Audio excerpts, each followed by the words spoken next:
ano, garage sale mga alien. From 34 to 22, almost 12,000.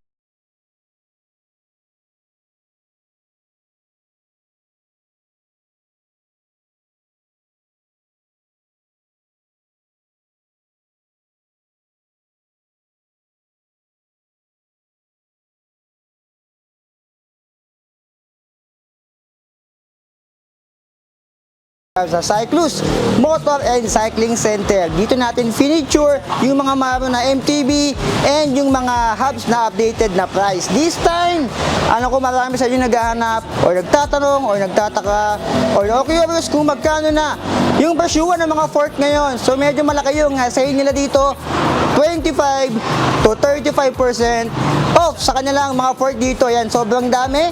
Magsisimula tayo sa pinakamura hanggang doon sa mapapamura. Hindi, joke lang. Sa pinakamahal, mga alien. So, like, comment, subscribe. Simulan na natin to.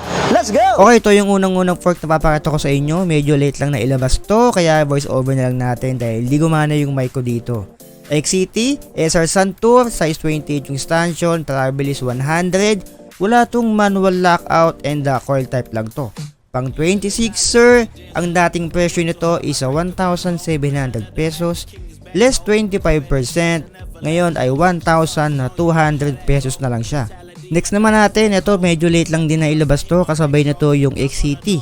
Ito si RST First, ito ay Air Fork 29er, 100mm ang travel, stanchion is a 30mm, non-tapered, meron siyang ribbon adjustment, yung dating presyo niya ay 8,000 pesos, less 30%, ngayon ay 5,600 pesos na lang siya.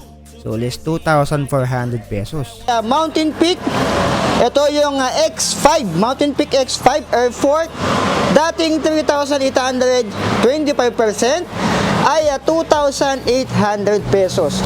Air Fork na rin, ABS Plus, manual lockout, naka-straight siya dito, hindi pa siya nakakat. Bago lang to mga alien, ayan, naka-QR siya dito. Ayan, 3.8, dating 3.8 ngayon is 2,800 pesos na lang siya. Ito ay pang 29er. Kabila, ito naman katabi niya, si Heroic Magnesium Alloy, pang 29er din to. Dating 4,100 na less 25%, 30,000, mala, 3,700, 3,075, nawawala tayo mga alien. So kung mapansin nyo, ito yung X5, si Mountain Peak X5, ito naman yung Heroic X6, kung hindi nagkakamali, same company lang yan, si Heroic and si Mountain Peak. Comment down below kung mali ang alien. Ito ay naka-remote lockout na rin, Air Fork, and naka-quick release din siya dito, pang 29er. Ayan, 4,1, 25% isa 3,075. Ayan, tsaka naka-straight tube pala sa dyan. Yung katabi naman ito ay si Maru. Ito yung nakalagay doon sa MTB ng Maru na na-buy check natin. Ayan. Ito rin yan. Yung Maru na yan, 32, Air Fork, quick release, post mount, and ayan, dating 4,850, ngayon ay 3,200 pesos. Less 35% pala to. Ayan. Ito yung unang less 35%. Si Maru Air Fork na rin to. Ayan yung manual lockout niya. Ayan yung ilalim. Wala siyang rebound adjustment. Ayan, 3,200 pesos. Katabi naman niya, ito yung kilalang marami, si Ebola ni. Alam niyo na kung bakit. 32, yung stanchion nito, travel is 100mm. Dating 4,600, 25% off, 3,450 na lang siya. Ayan, Air Fork na rin siya dito, damoy hipat, wag lang hangin. Ayan yung lockout niya, manual lockout. Ito yung ilalim, pang 29er din to. So ayan, si Bola ni, wala siyang apelido, parang si Glock 9. 3,450 na lang siya, dating 4,600. Katabi, ito yung katabi niya, sino to? Si Weapon na Tower 7. Si Weapon Tower 7, yan yung ilalim niya.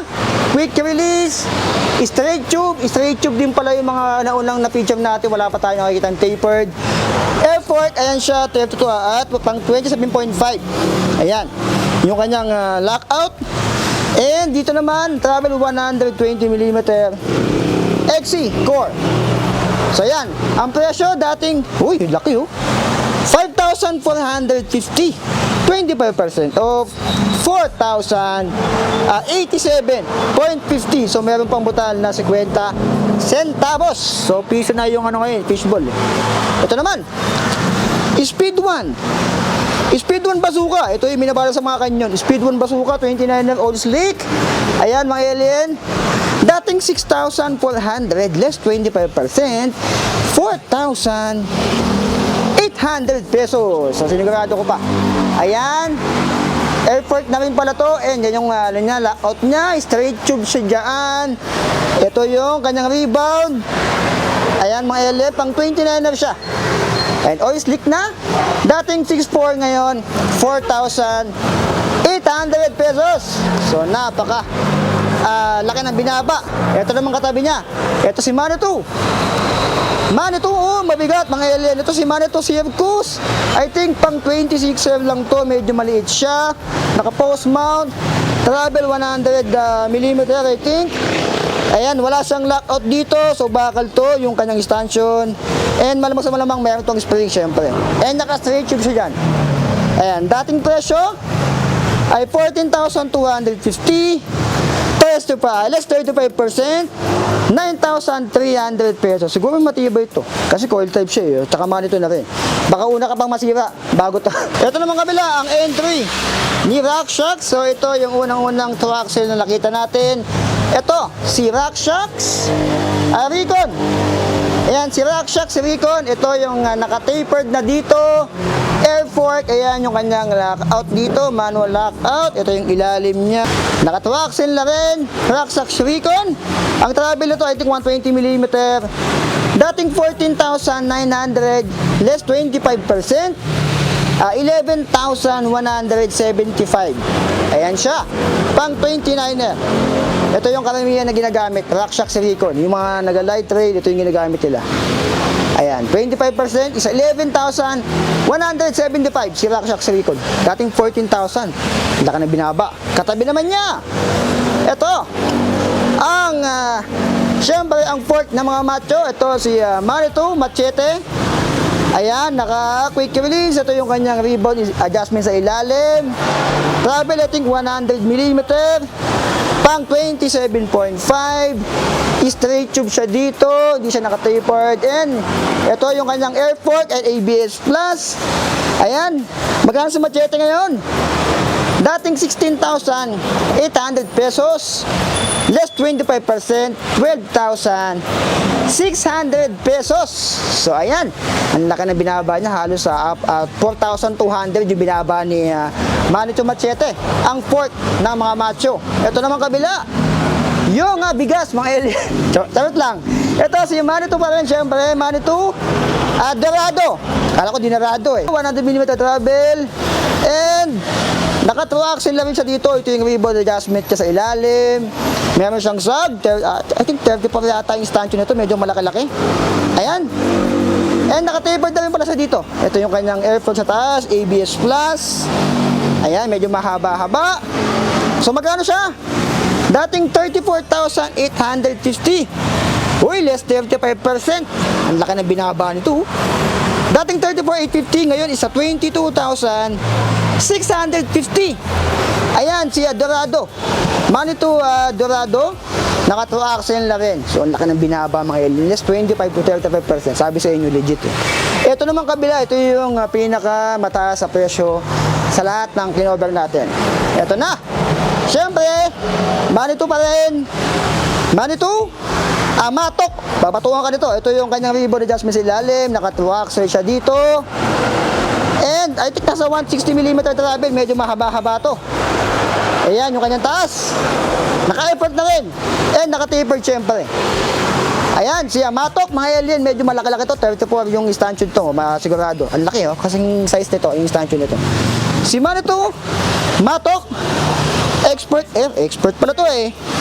160mm travel, ayan. Dating 34,000 pesos, less 35%. Ang laki ng binaba oh. 22,100 na lang siya dito. From 34 to 22, almost 12,000 pesos yung binaba. Tama ba yung calculation ko? May tayo sa math, mga alien. So yan, yung mga effort dito, mga alien, ano masasabi nyo? So quick recap tayo ng mga presyo. Si Mountain Peak, dating 3.8, 2.850 na lang. Si X5, si X6 naman ng Aerowick, 4,100, less 25%, 3,075 na lang. Ito naman, si Amaru, dating 4,850, less 35%, 3,200 pesos. Ito naman si Bolani, ang kilala ng karamihan, 4,600 pesos, less 25%, 3,450. Katabi niya, si Manitou, si Weapon Tower pala to. Weapon Tower, dating 5,450, ngayon is 4,087, less 25% off. Meron pang 50 centavos na kasama. Meron tong, si Speed 1 Bazooka naman to. Dating 6,400, less 25%, 4,800 pesos. Ito naman katabi niya, coil type. Ito naman si Circus. Bale ito Circus, dating 14,250, less 35%, 9,300 pesos. Ito naman si RockShox. RockShox Recon. Ayan, dinoble check ko pa. 14,900 pesos, less 25%, 11,175. Katabi naman niya, ay, si Manitou Machete, ang fork ng mga macho. Ito, 16,800 pesos, less 25%. 12,600 na lang ngayon si Manitou Machete, ang fork ng mga macho. Ito naman, si Dorado. Manitou Dorado, 34,850. Ngayon, ay 22,650, less 35% off. Napakalaki ng less. And syempre, yung katabi niya, last but not the least, si Manitou Matok, dating 34,000 pesos, ngayon isa 22,100 pesos. Ito pala yung pinakamura. Pinakamahal. Bali pala yung pagkakaano ko dito. Ayan. Ito 34 dati. Ngayong 22.1. Ito naman 22.6. Ito pala dapat yung nandito. So mali tayo ng placement. So ano na agad mga alien. So yan. Yung version 1 dito ng mga air forks. So yung may mga gustong pumunta dito, gustong i-check to ng personal, yan na mga alien, yung kanilang discounted price. So paano nga pupunta dito? Yung shop nila is along Paliparan Road. Molino Paliparan Road. Doon ako galing sa SM Molino, konting kaimbot lang. Nandun din yung Belmosa, nandun Daang Hari, Daang Reyna, papuntang Bacoor. Doon yung SM Molino, konting kaimbot lang, siguro mga 2 kilometers or 1.5. Dadaanan nyo to. Si Zyklus, makikita nyo to, landmark dito. Ayan, may marami dito sa kanan. Drinks, laser. Ayan, meron siyang sale dito. Ito yung kanilang banner. Ayan, mga alien. And meron silang garage sale dito. Ayan o, garage sale mga alien.